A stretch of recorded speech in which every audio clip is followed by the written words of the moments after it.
Hello, and thank you for watching Tea with Mr. B with me, Mr. B. Now, it's been a while since I've shared any content about any chats that I've had, but I'm really pleased to be doing so today with a lovely young chap I met just the other week. A freelance film director and writer who possesses a passion for sharing the human experience through films.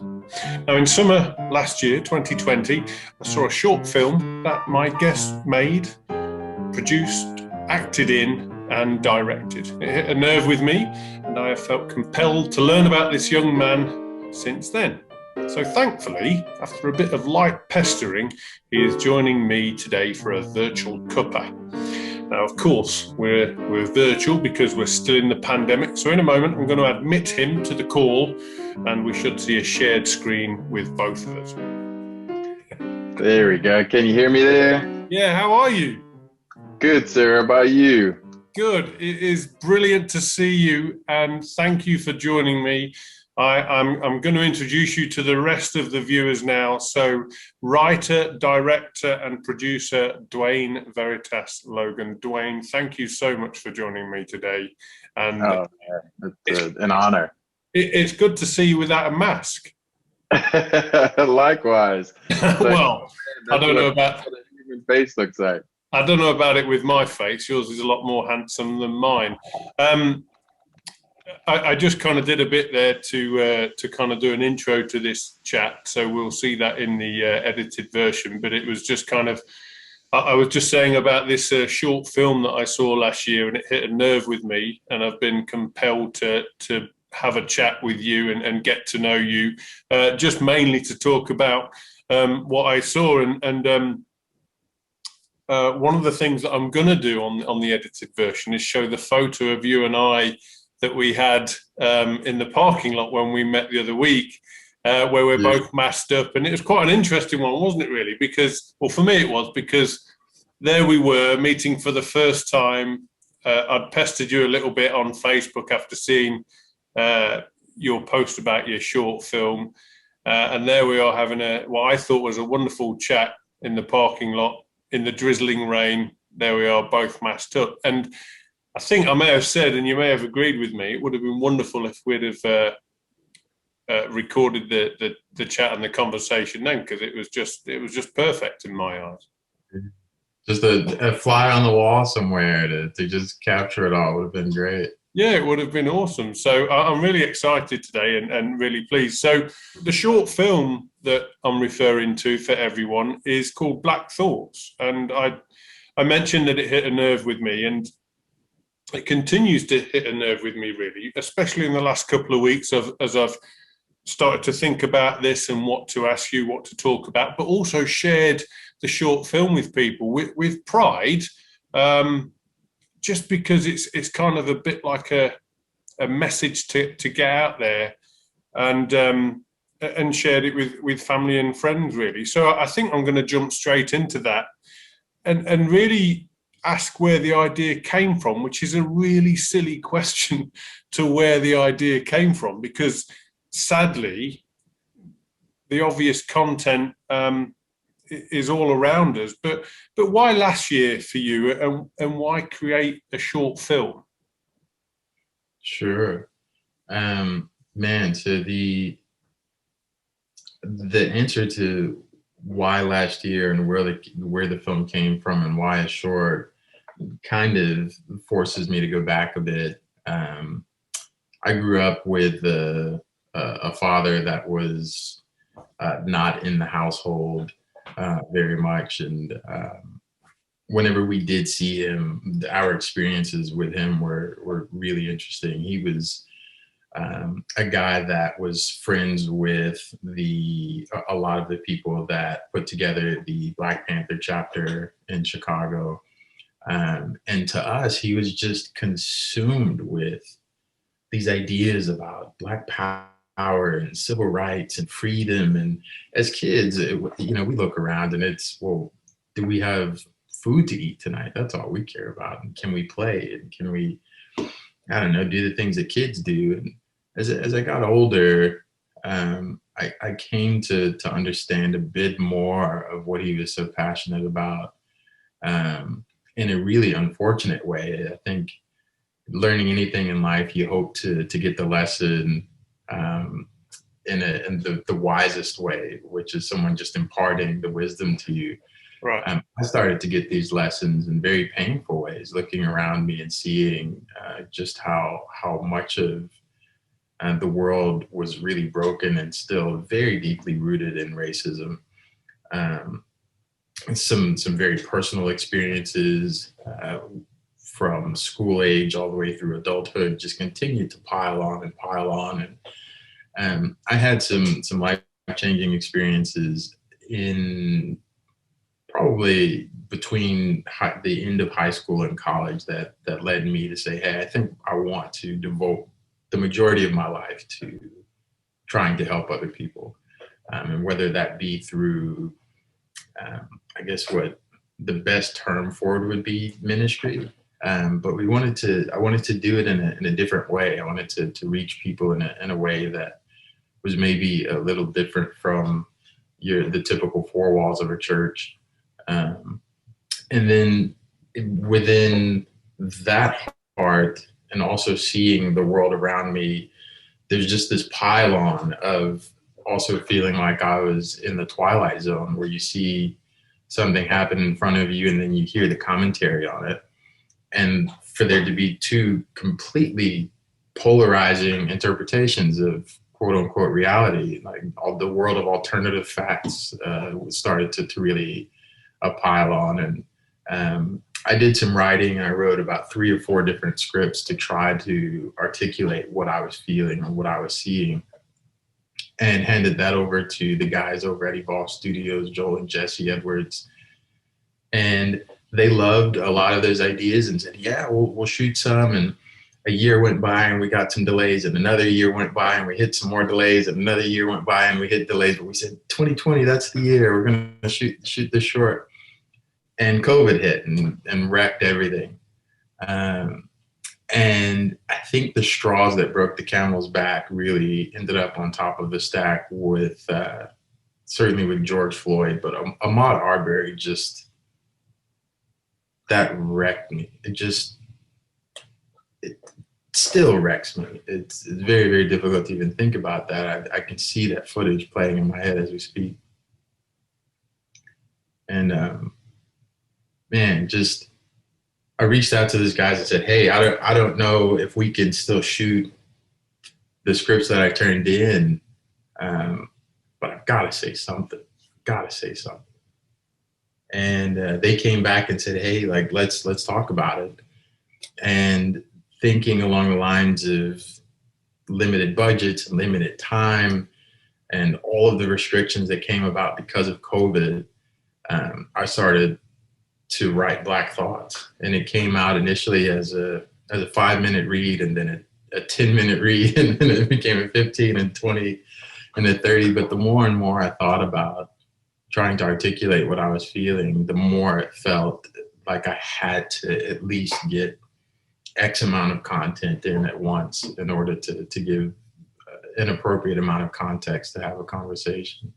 So that's the long answer to the question. I love it, and thank you. And I'm really pleased that you've answered that way, because I think the answer could be a lot longer. And I'd love it to be a lot longer, and maybe one day we can keep exploring that and learning more. And I think learning is a massive thing, isn't it? Because that's what we've all got to do to learn and get through it. And you mentioned alternative facts. And I remember we laughed about that phrase the other week, because it's one of those things, and I think you kind of alluded to this, that when you see something on the news or you hear something, you kind of knock in your own head thinking, really, is that actually real? How is that happening? And the same sense as, how can alternative facts be a real term that people are using now? And it's kind of bizarre, really. So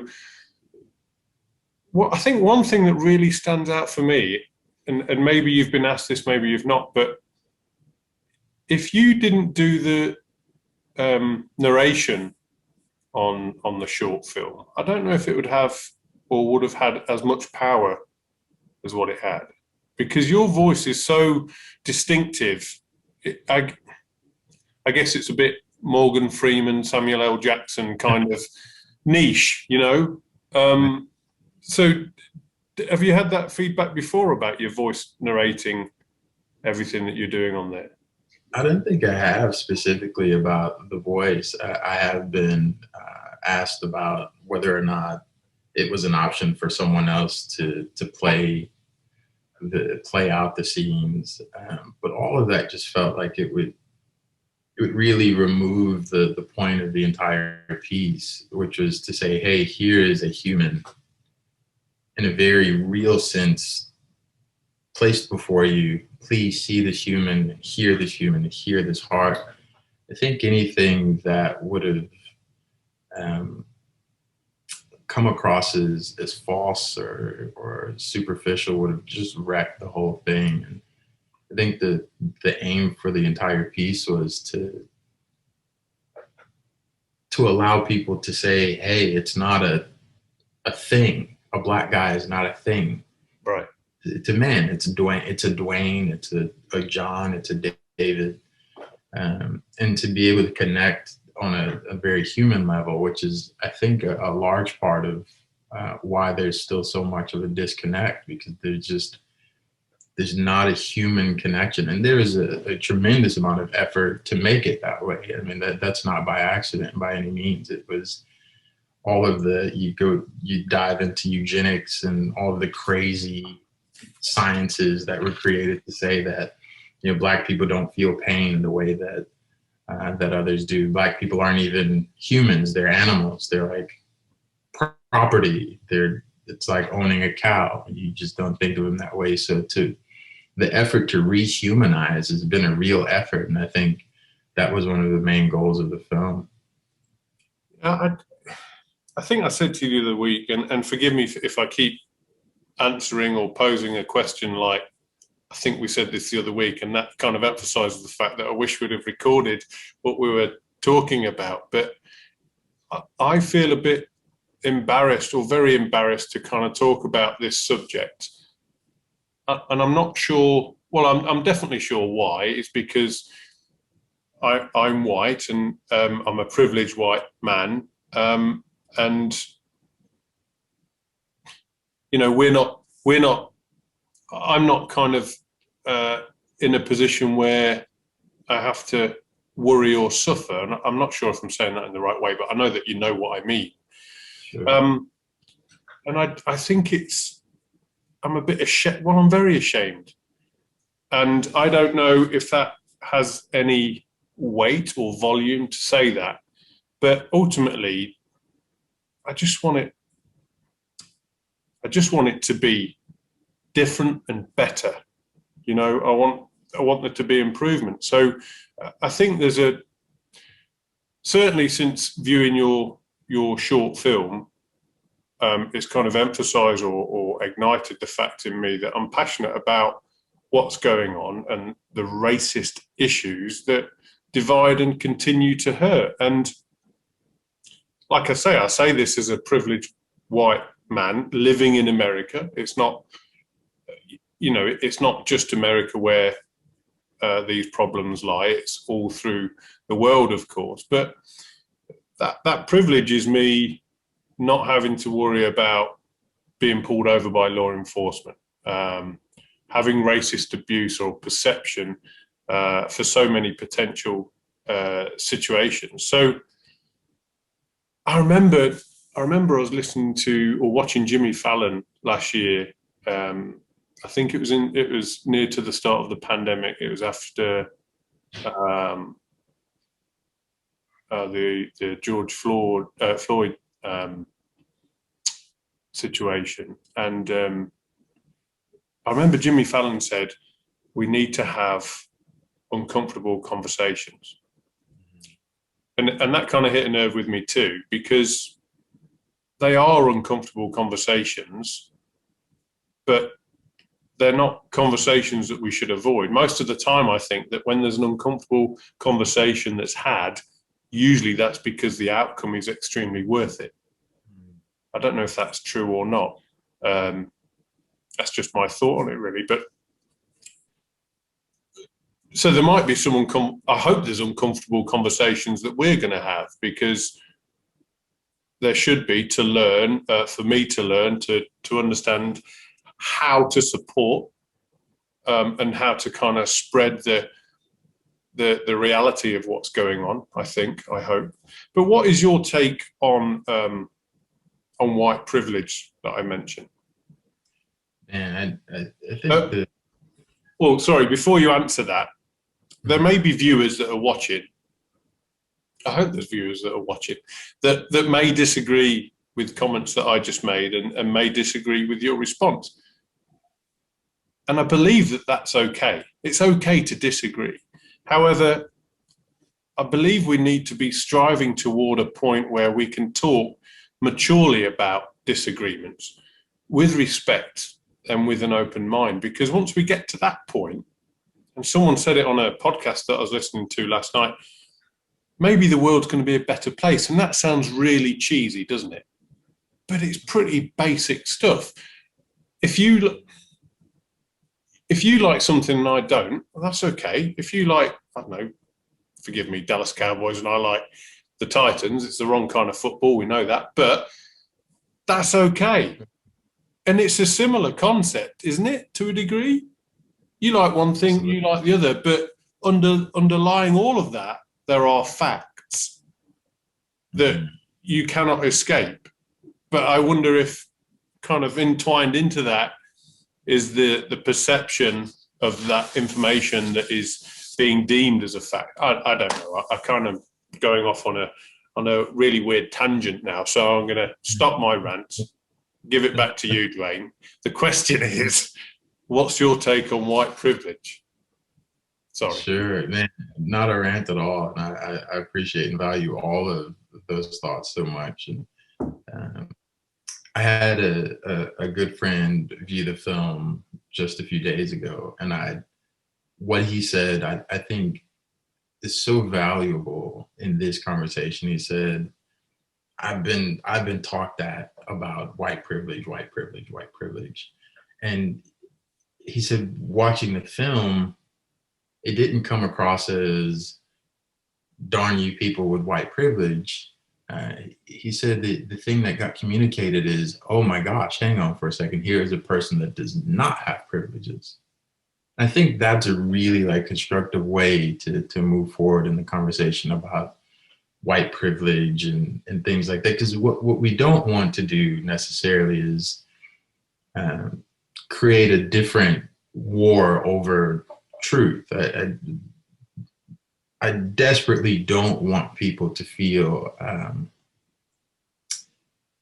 as though there's an attack being waged on all of white people in society in order to solve this problem, because it's not.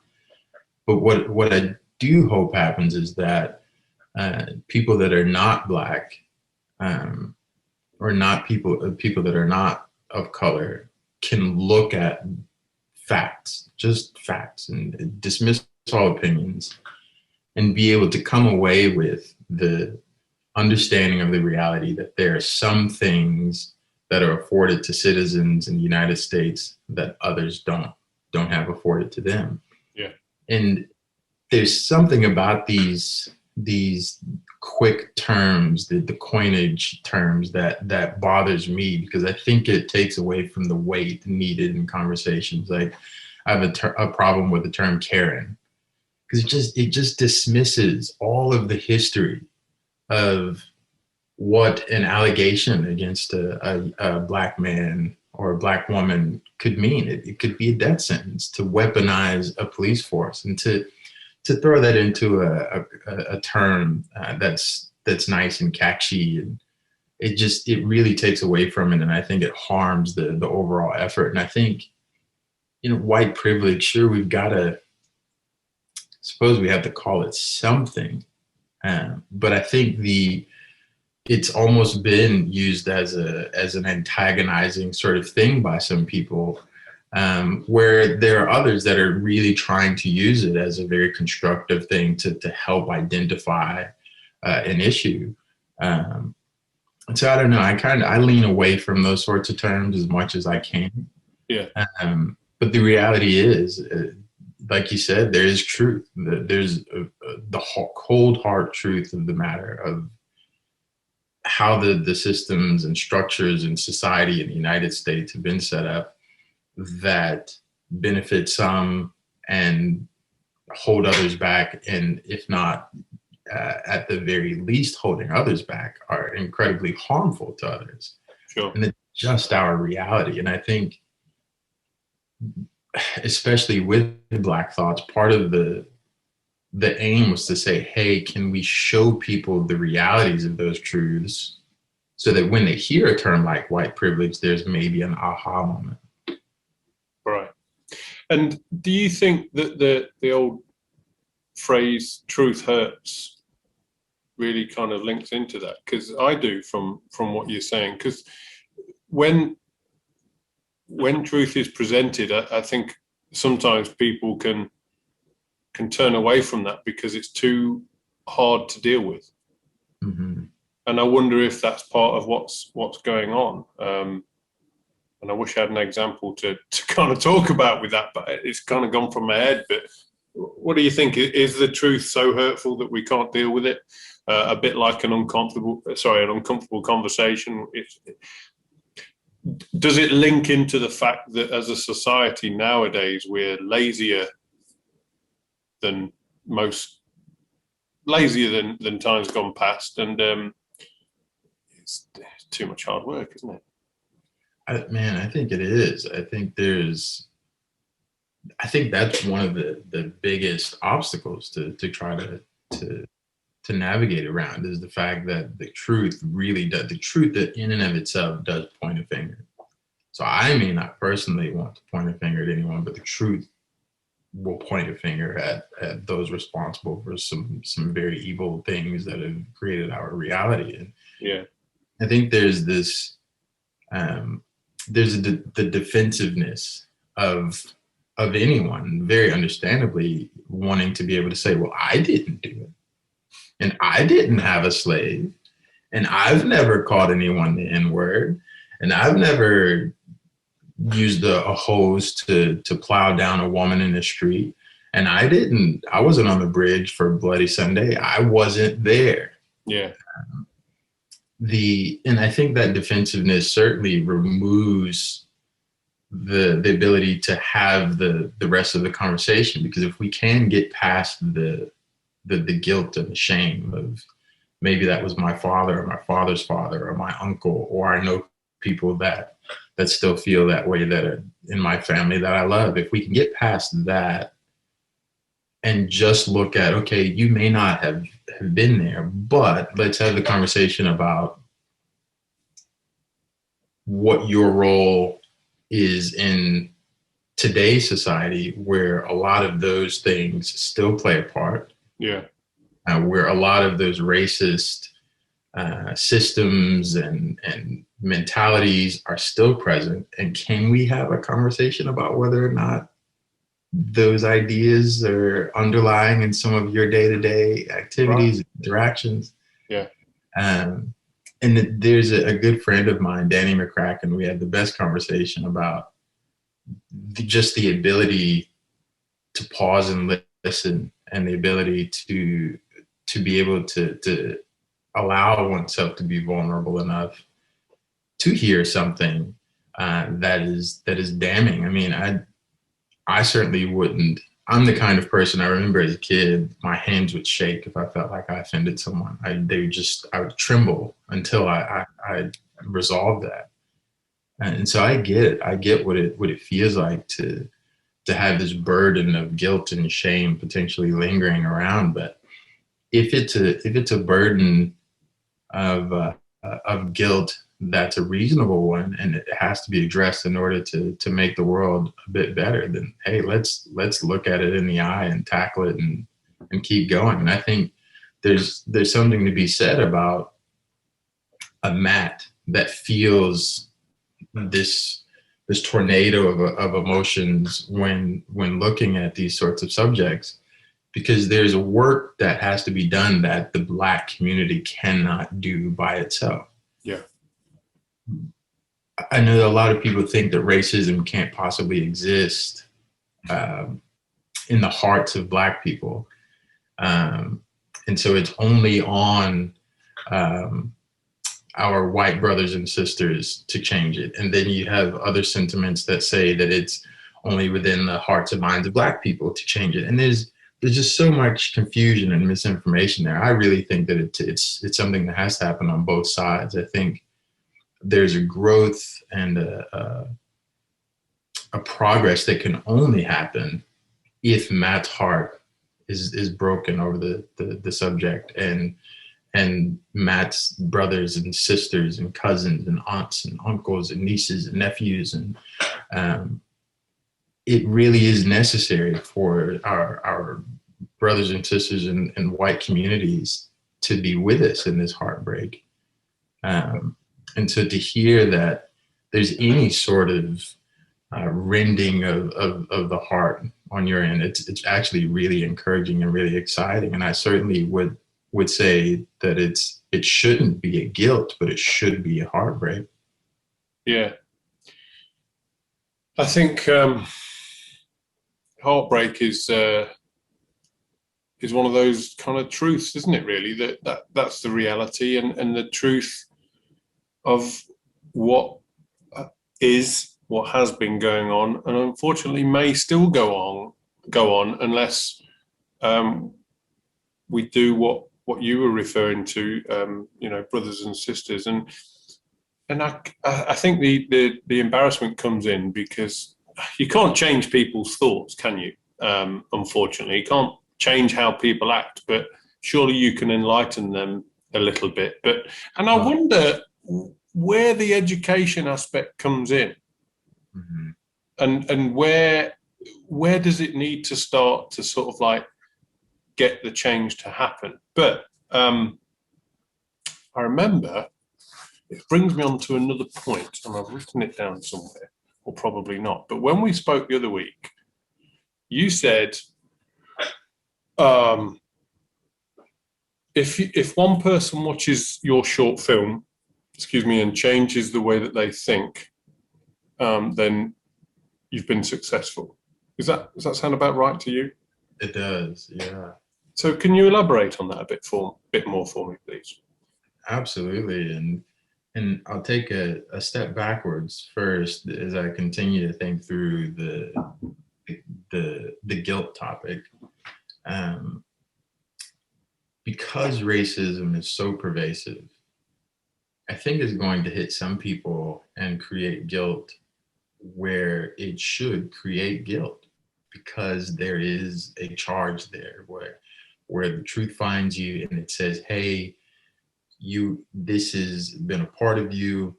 You've been tried and found guilty of helping the system thrive. Right. And I would encourage people to embrace that guilt, because it's that guilt then can change with the right heart. That guilt can change into a positive impact that leads that person to get out and make a difference. So just wanted to, as I continue to think on that, just wanted to touch on that again. There's going to be a moment where guilt lands, and it should be there. It really should be there. Yeah.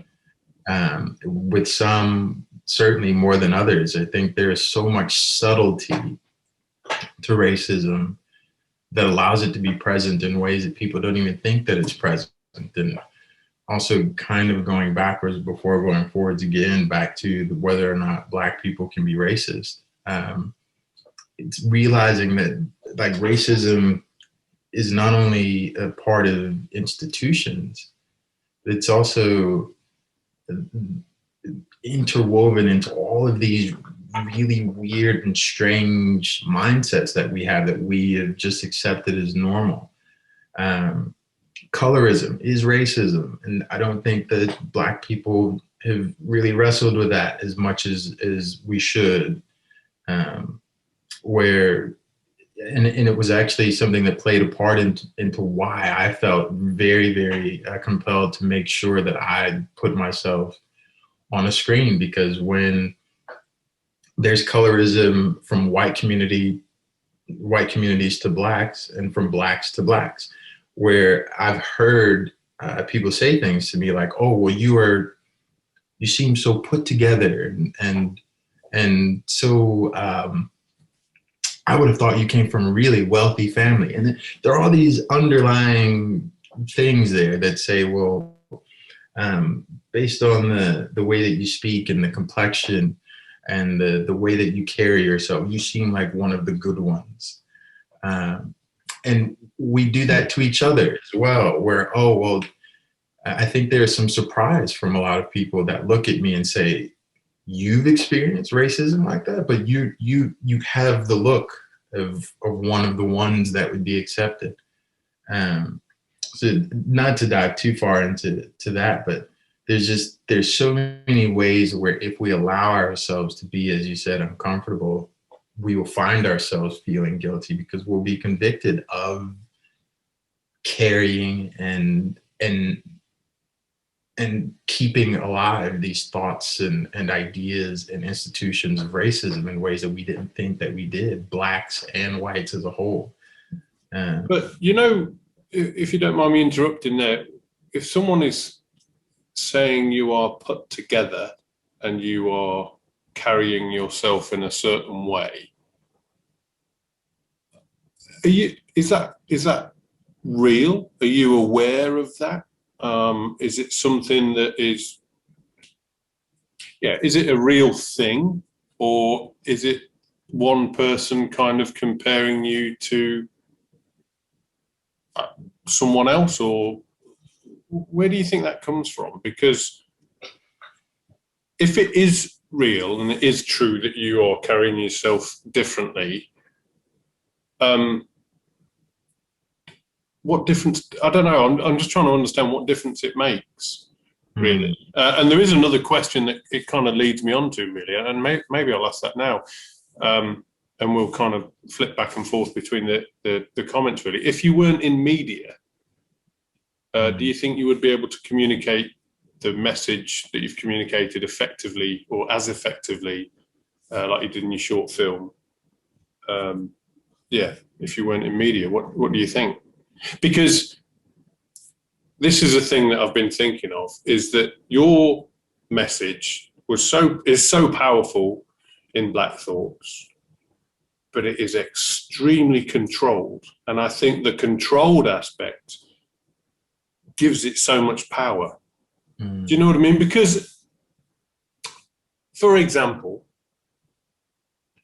if the tables were turned, if we can think about that, which is really hypothetical, of course, then I think most people wouldn't have the control and would really just lose their shit, if you don't mind me saying that, and just go crazy in the way that they wanted to communicate a message. And maybe some people do, but yours is so controlled. So I wonder if that's kind of helped by the fact that you're in media anyway. And if it wasn't controlled and you just went crazy and shouted and screamed, where's that going to get you? Man, Matt, I love this conversation so much. I think out of so many of the chats that I've had about the film, this one kind of, it really gets into some of the intricacies of the subject a bit more than some other chats that I've had. And man, whether or not I would be able to convey the message the same way, not being in media, I don't know that it would land in the same way, because I think there's such a tremendous power in the art of film to convey a message and to convey a heart, which is part of the reason why my wife and we sold everything that we owned in order to jump into the world of film and music production.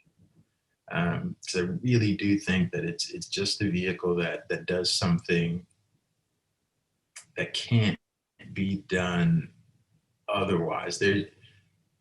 I've had a really great friend that I've met in New York. Her husband has worked in museums with art quite a bit, and he said something that just really just still blows me away. He talked about different kinds of art and how different kinds of mediums of art interact with the human soul and with the mind. And he compared Black Thoughts to the style of art of pointillism, whereas in a painting, a standard painting, you're a spectator. You're here. The painting is there, and you look at the painting, and there's an appreciation for it, but you're more of a spectator. Whereas pointillism, there are all these little dots that make up the whole, and it forces you to interact with it and to engage with it. And it makes you a participant in the art. I thought it's still blowing my mind as I think about that, because you said the Black films felt like that. It felt like something where you couldn't just be a spectator, but you had to interact with it and engage with it. And in a lot of ways, you had to participate in some ways. And I think that would be really difficult to do really with any other platform. And I imagine I could certainly make an impact, but I really do feel like film was the best way. And on the idea and on the subject of where the ideas of, oh, well, you're so put together, where that comes from.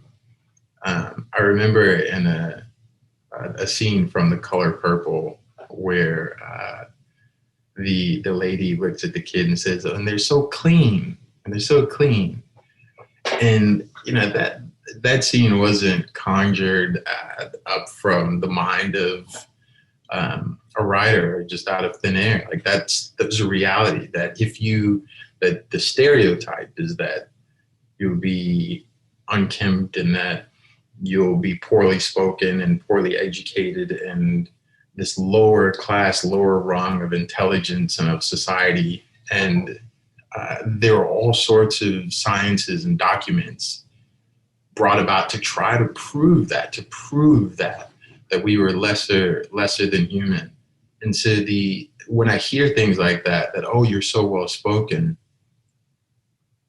I can't help but to hear the history behind that comment that says, you're so well spoken and I don't expect you to be so well spoken. And you're so put together and I don't expect for you to be so put together. And you're one of the good ones because the rest are not good. And I'm in some strange way an exception to the rule of my entire ethnicity and race. It's crazy. But see, I'm sat here shaking my head and kind of struggling not to speak and biting my tongue because I want to have the respect and courtesy to let you carry on talking. But the reason why I'm dying to kind of say something is because there's an ignorance combined with a lack of education or effort to have education with that. But I relate it to me being from England, and bear with me as I explain this relation. Me being from England, a lot of people in this country say, oh yeah, you're from London. No, I'm not. I'm from Leicester, which is in the middle of England. And people kind of all the time say it, that, oh, England's London, isn't it? Well, no. So if you care to kind of widen your mind and look into the fact of where England is and what it's part of, and it's, yes, granted, it's a lot smaller than the state of New York, but it's still a country on its own. And it's just a bit of, I don't know if it's ignorance. I think it's certainly lazy, where people just have that association and that assumption, oh, you must be from London. No, I'm not. I'm from England. London is not England, but London is the only place that most people have heard of. Mm. And they kind of put that association there. I don't know if that's a valid association or not. But I think ultimately, for want of a better word, it's just sad. Yeah. It's all real and it's sad. And I think that I've struggled to get my head around that. And I say that really without carrying any weight or volume, because I'm miles behind where your head is. You know, me struggling to deal with that. Well, yeah, come on, Matt, catch up, because, you know, that's like been the norm for you, I imagine. I think it's a great analogy because it points to what it really points to and highlights the reason why I refer to changing this culture as a mountain.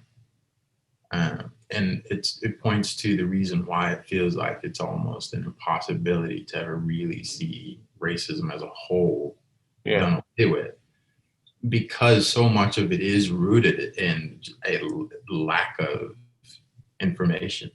There is a kind of racism that's very, very intentional. I dislike this person because of the color of their skin, and I want to see the white race survive and dominate. There's that kind of racism. There's also the racism that is just kept alive strictly out of ignorance, and the hill to climb to undo that ignorance and bring in education it feels insurmountable at times, because I think there's an exhaustion point that even the best humans hit with the subject. It's just like, God, please, not another talk on racism. Geez, how much more can I learn? Okay, I know, yes, slavery was a thing, good, and Jim Crow, fine, but Lord have mercy, Dwayne, you're killing us with this racism stuff. But as you pointed out, I love that analogy. There's so much that can't be comprehended without context. Right.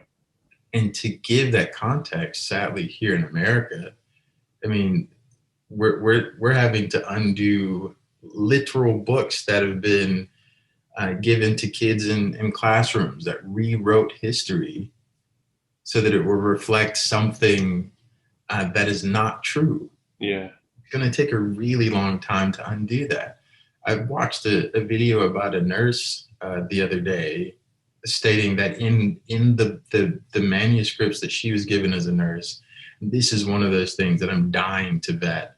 And so you certainly can't call it truth, but it's fascinating and it's believable that in some of the manuscripts and books that she was given to study, there's still information that showed that Black people did not experience pain on the same level as whites. It's to undo such a pervasive amount of lies and such a pervasive amount of misinformation. We'll spend our lives doing it. And it's exactly what you mentioned there. It's like, well, it's not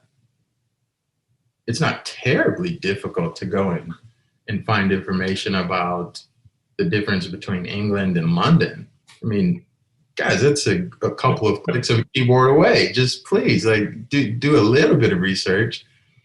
And then you think about the fact that people are too unmotivated to do that. Geez Louise, like how unmotivated might they be to go and look for information about racism in America when even with effort, the truth is difficult to find.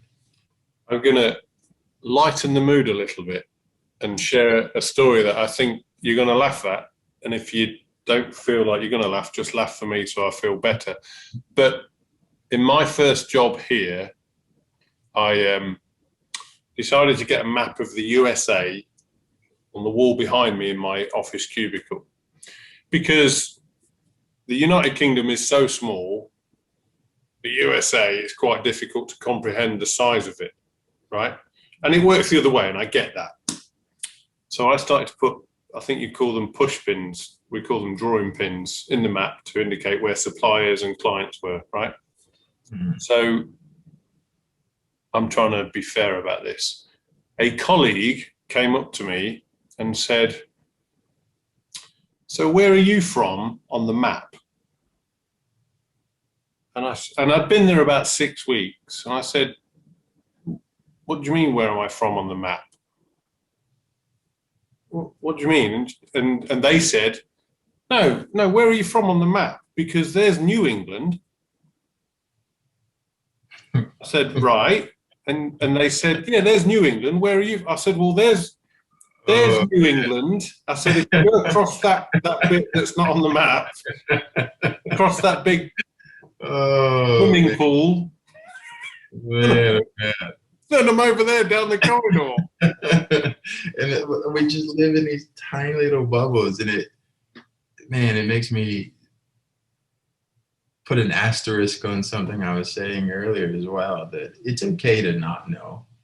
It's okay to be, it's okay to just not know, but it's not okay to not know and be told, hey, you're missing some information, and to put up an ironclad stance in defense of what you feel like you know.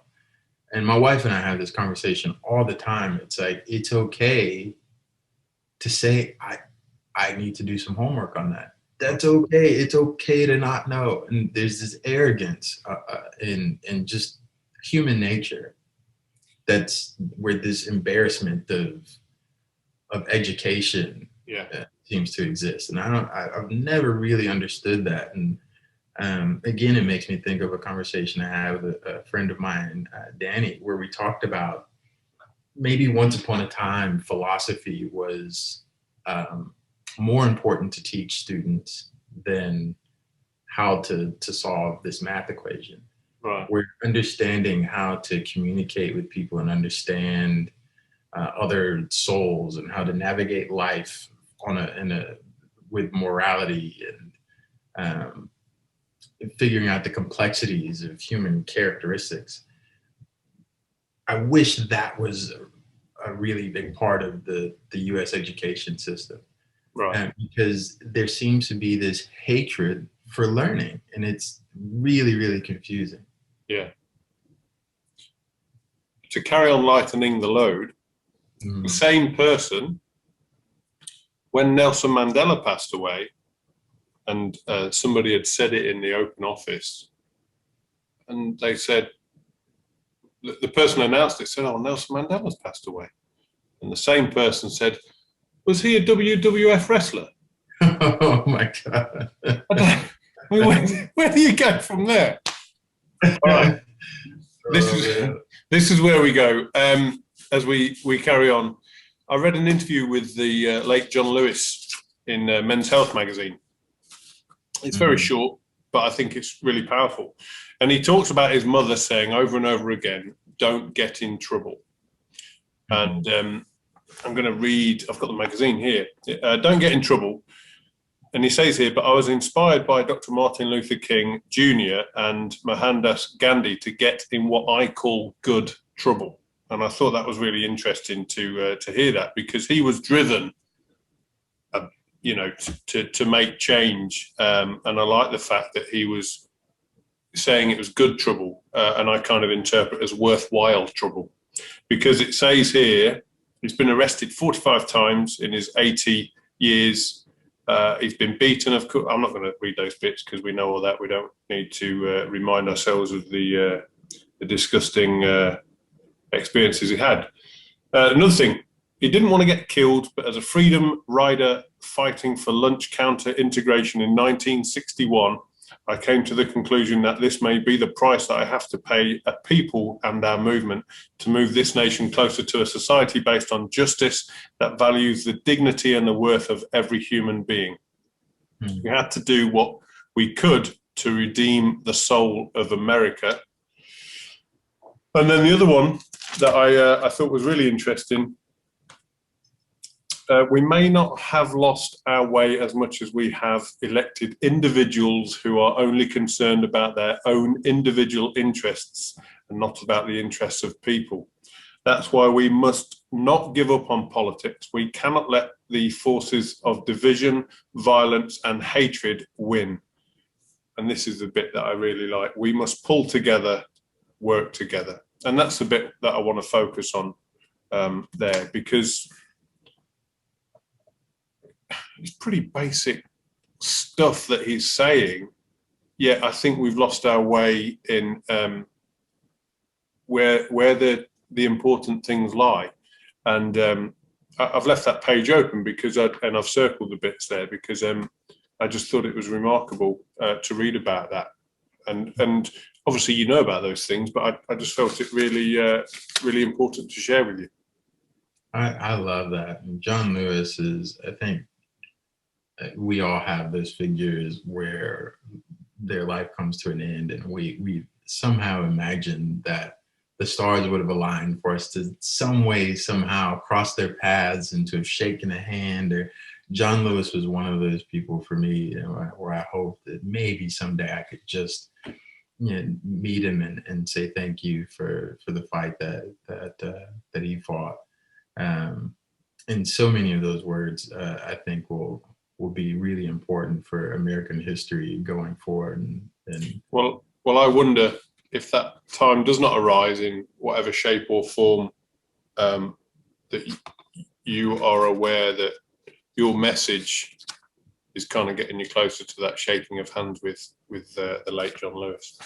So I know I've lightened the mood a little bit.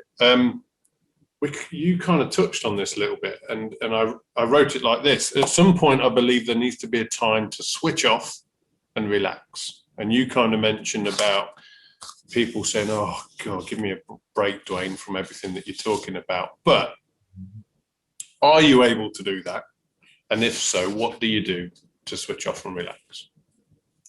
Man, wow, that's such a, there's so many layers to answering that question. Well, I know one. I think I know one. Well, I guess two of them, but one in for certain with your baby girl. Absolutely, yeah.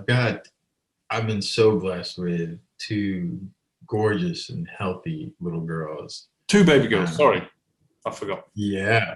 And yeah, Ren is the oldest. She's the one in the film, and Lark is my youngest. Ren will be 3 here very soon, and Lark is 1.5. And I think about something Ruth Bader Ginsburg said that is stuck with me forever. She talked about the difficulty of going through her education and juggling all these different things, and also being a mom. And then she mentioned that her kids were a respite for her. It's like, oh, that's such a great way to view that, is to remove this idea that, I mean, raising children is very difficult. It's probably the hardest thing any of us will ever do. But I think everything in life is about perspective, and what a healthy perspective that is, to see them as the reason for the work, and to also see them in a strange way, in a beautiful way, as a vacation from the work. And so that's been such a blessing for me, and I certainly see my wife is the same way. And that's part of the reason why so many decisions in my life have been made the way they've been made. I try not to take jobs that are over a certain length of time, because I'd like to stay married. I'd like to maintain my marriage as best that I can. And so living in a world where a father was never very present, I'd like to be the antithesis of that, to be there for them as much as possible. And people say, oh, you'll never be ready for kids. But there are some things that we waited for a while to try to feel as though, okay, I can make sure that they have socks on their feet, and shoes, and clothes on their backs, and food to eat, and more importantly than anything, time with their daddy. So that's just such a wonderful getaway for me. It's man, you get a smile from your kid, and you feel like you won the lottery every time. It never gets old, ever. Beautiful. I love it. And when your wife watches this back, I hope she remembers that you told me that you're the boss. I'll tell her again. Right. You'll see the bruise across my face. I have 4 questions that I like to ask all of my guests that I am fortunate to have a cup of tea with, albeit virtually today. So please be so kind as to indulge me with your answers as following the next question. So I think we may have touched this, or probably touched on both of the first two questions. What frustrates you?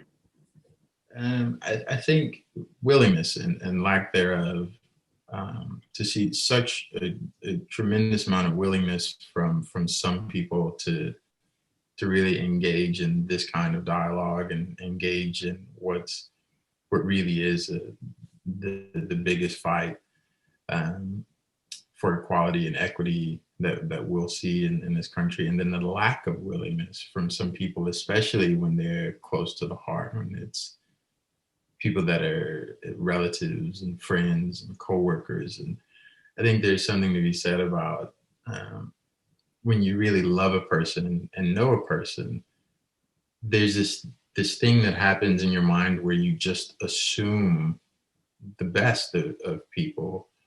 And when you run into this lack of willingness and the desire to just hang on to the ignorance, the whole willful ignorance thing, I think that's probably the most frustrating thing, because when you love a person, you want to see the best for them, and you also want to feel like they want the best for you. And to run into that brick wall that says, I can't be convinced, that's pretty hard. That's frustrating.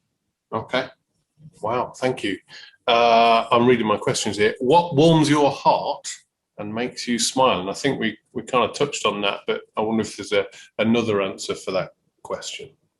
Oh man, there's so much of that. I think my entire life revolves around me feeling as though I've done a good work and a good service with the people that I meet.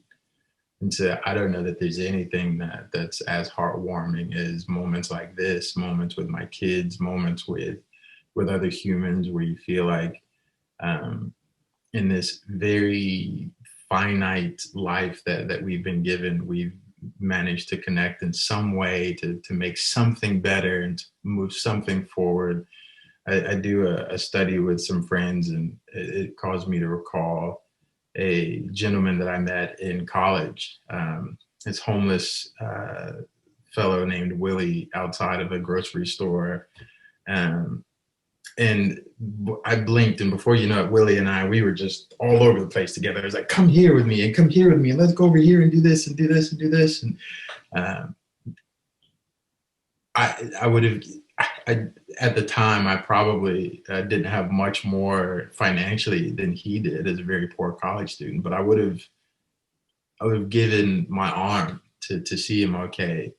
And it, bringing that up a few days ago really just really it re-energizes that desire to say, hey, there's so much good that we can do out in the world. Yeah.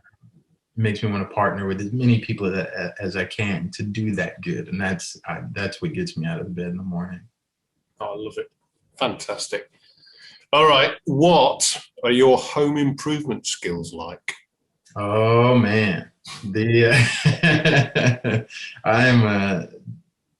don't know that I can quite give myself the title of carpenter, but I just love working with my hands in that regard. Oh, nice. Yeah, the house that my wife and I owned before this one was our first home ever that we've owned. And we were able to take that down to the studs and bring it back.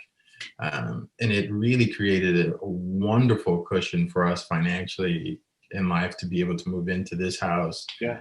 But my garage it's got all sorts of fun things in there that I wish I could spend more time with. Right. I had a cousin that we always called an uncle for some reason, but that took us under his wing, and he would pay us in cheeseburgers to work on renovation projects with him. And I recall coming home and you look in your nose and the snot comes out and it's all the same color as the drywall. And he's like, how did this happen? And it's just, but it was great. The cheeseburger was worth it. And it goes over. And I'm very happy that my wife, sometimes less happy than others, but I'm very happy that if something happens around the house, she just says, all right, Dwayne will fix it. And I'm very proud to be able to be that as a husband, as a father, and already my daughter's got a little tool set with fake screwdrivers and nuts and bolts. We all love that stuff here. Oh, brilliant. I love it. All right, last one then. If you could be a superhero, what would your special power be? And what would be your mode of transport? Oh, man. I grew up watching X-Men, so having the same name as Wolverine, that's going to be a hard one to get away from. And it's not as useful of a tool as I suppose something that would help change the world. But man, as a kid, I always dreamed of having the claws come out of the hand, and the ability to heal myself. But man, I have to think about that one a bit more. Okay. I've always had dreams and still do. And they're always the favorite of flying. Just the ability to fly. Right. I think there's something really magical and beautiful about any creature that can take flight. And of course, that's evident in the names of my daughters, both named after birds, songbird, and lark. And that would definitely be the mode of transportation. Okay. I love it. I can see it now. Veritas Logan. Through the sky. Yeah. All right, Dwayne, we are close to the end of our conversation, but I think the ultimate question that I'm really keen on hearing the answer to is, what is next for you? Man, there's so much that I've written over the years that I don't know, I think a high school teacher, one of the very good high school teachers that I came across, and there were many of them, turned me onto the value of being able to write poetry. And at one point in time, shortly after high school, I thought I would have that poetry published or something like that. And that came and went with the other cares of the world, drowning it out. But I think now with the combination of filmmaking and in this new world of trying to make a difference, all of a sudden the power and value of my ability to write has been really highlighted. And so I'm now scrubbing through all these things that I've just written over the years. I keep this box of writing, and it's been so cool to be able to just sift through some of that and look at all of these ways that I could take that writing and turn it into more content and more media. And then there are scripts that I've already written for the screen that I'm really, really hoping to be able to bring to life one way or another. And the biggest challenge there is that, man, making movies is not cheap. So we'll see how to navigate that as we go. And there's some thoughts about the future of Black Thoughts potentially becoming a feature film or becoming a stage play. And nice. So there's some really fun ideas there. Yeah. But for me in general, I just really hope to create and share a heart that kind of sees the world through a lens of reality. I try to look at the world for what it is and not sugarcoat it. And I think that we could all take a better dose of that. And I could bring that across through art and make it digestible and palatable.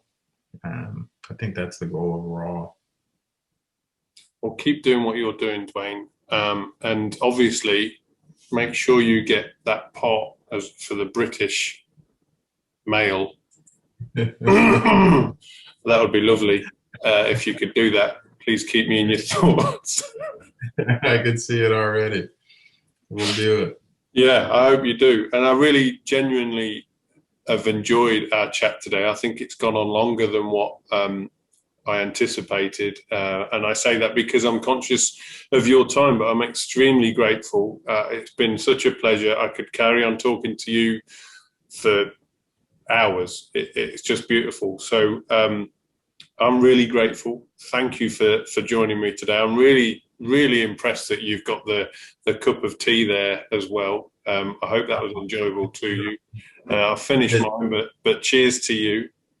It'll be stolen by my wife immediately concluding this. That she is it's funny that out of the things she loves the most in the world, it's a good coffee mug. So, and this one's it'll have some nostalgia to it too. She's like, that was your interviews with Mr. B. Exactly. So, make sure she pays you for it. All right. Well, listen. Thank you so much today for your kindness, your insight into your world, and for everything that you're doing. And I hope that we keep on and we start to make a change, the right change for the better.